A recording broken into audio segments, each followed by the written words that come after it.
Hello students, Standard 9th, Geography.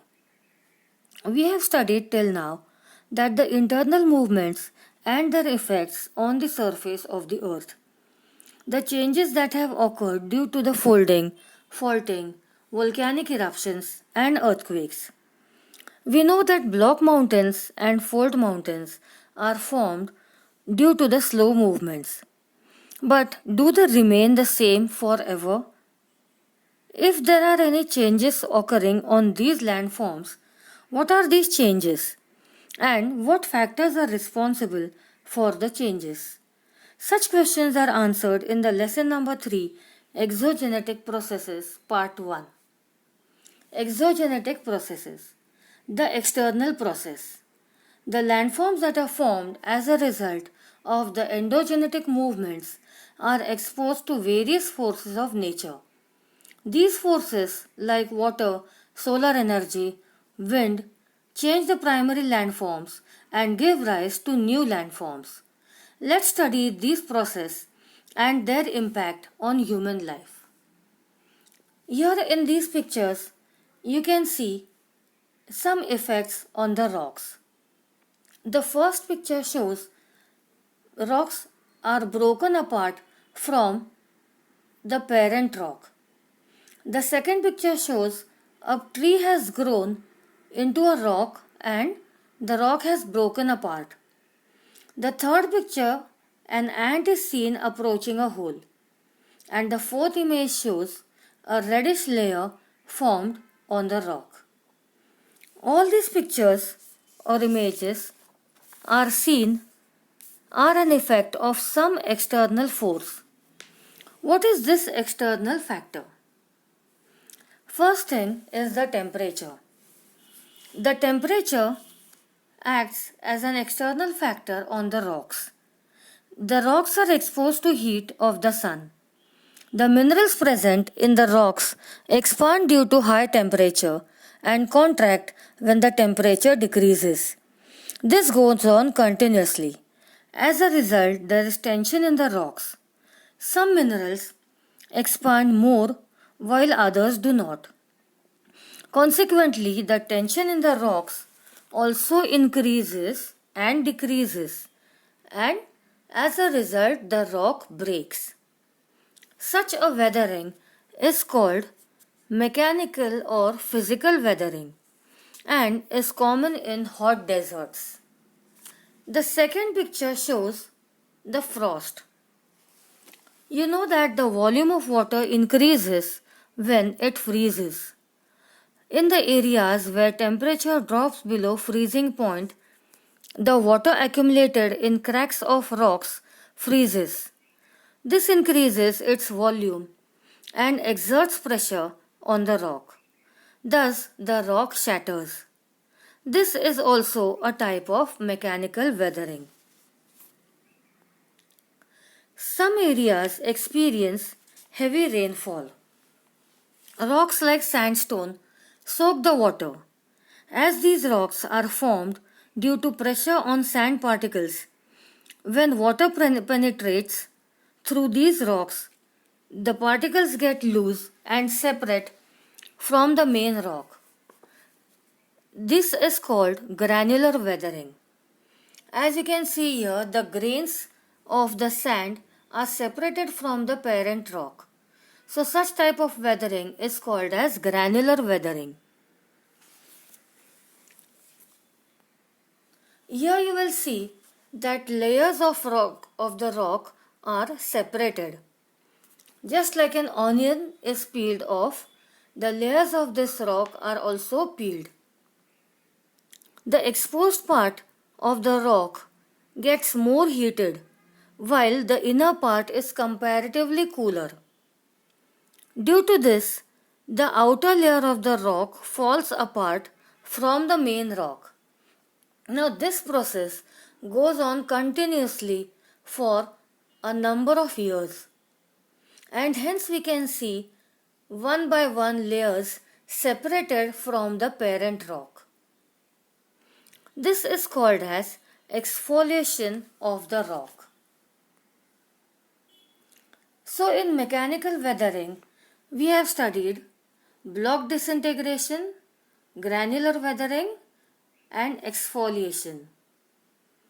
Now let's see what is chemical weathering. In areas of heavy rainfall, chemical weathering occurs in the following ways. Carbonation. The rainwater travels through the atmosphere before reaching the ground. Carbon dioxide in the air gets mixed up in the water, turning it into dilute carbonic acid.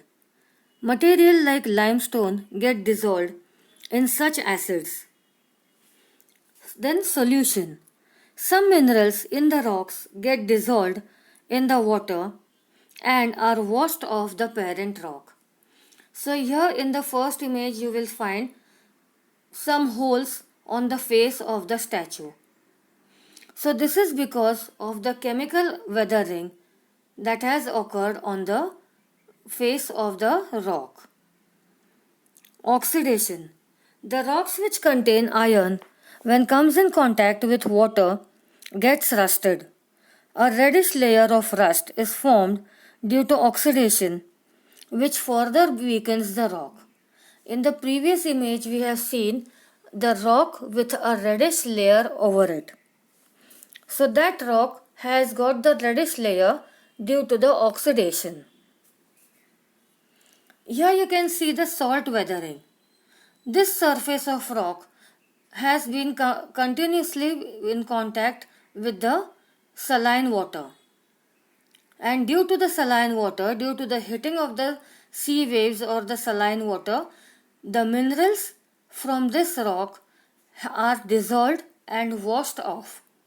And so you can see a number of holes found in the surface of the rock. Here you can see the stalactite and the stalagmite. You have already studied in the 8th standard the stalactite and the stalagmites. These are also formed due to the limestone present in water. So in chemical weathering, we have studied solution, carbonation, oxidation. Now let us see what is biological weathering. Here you can see some roots of trees on a temple. In an old temple has been covered by the roots of the trees. And the second picture shows some vegetation growing on a rock. Here you will find some animals that are known as the burrowing animals. They burrow in the land and they live in those burrows. So what is the impact of these animals or the plants on the rocks? These animals, their activities of burrowing, they weaken the rocks and help weathering. As this weathering is carried out by living organisms, it is called as biological weathering. The roots of the trees enter the cracks in the rocks and grow deep, resulting in breaking of the rock. The rats, rabbits, ants also cause weathering of the rocks. Now not only these animals and plants and insects like ants carry out the biological weathering. Even human activities cause weathering. Mining, deforestation, developing the cultural environment also results in weathering.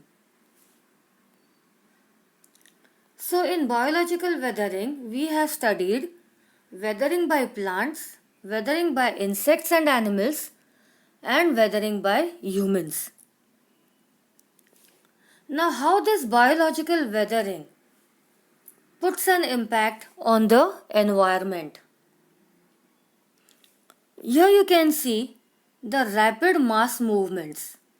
That is, some of the huge rocks and some layers of soil are found at the foot of the slope.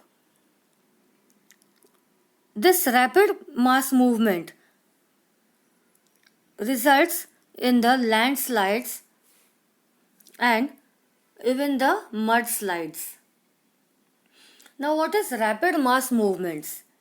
The rock falls, landslides, land subsidence occurs rapidly. Their effects are very destructive. The probability of these events is more in the regions having humid climates and steeper slopes. A thick layer of weathered material forms on the slope. When it rains in such areas, the rainwater penetrates the weathered material and their weight increases. The weathered material move very rapidly and come down the slope. Now this material comes in the form of landslides or even the mudslides. Here you can see the example of landslides. The Malin village in Maharashtra had experienced a landslide which was a fatal one. A number of people were found dead due to this landslide. The complete village was buried under the weathered material. Even such a landslide had occurred at Kedarnath in Uttarakhand. Both the events have destroyed life and property. Now, can we avoid these incidences? Can we stop natural disasters?